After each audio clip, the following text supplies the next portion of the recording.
Few months back Suhasini call చేసి cinema చేద్దాంగా, ఆయన తెలిసి కథ అది ఎప్పటి నుంచో ఉంది, అది ఏమైంది కదా, అది ఏమైనా చేద్దామా అది అని చెప్పి అడిగారు అనమాట.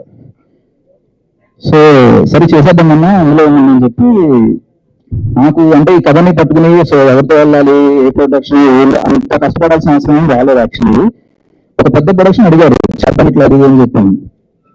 బట్ నేను నాకు మధ్యలో రమణారెడ్డి గారు అని చెప్పి ఆయన పరిచయం అనమాట. ఆయన ఇట్లా వంశీ గారు ఉన్నారు, వంశీ గారు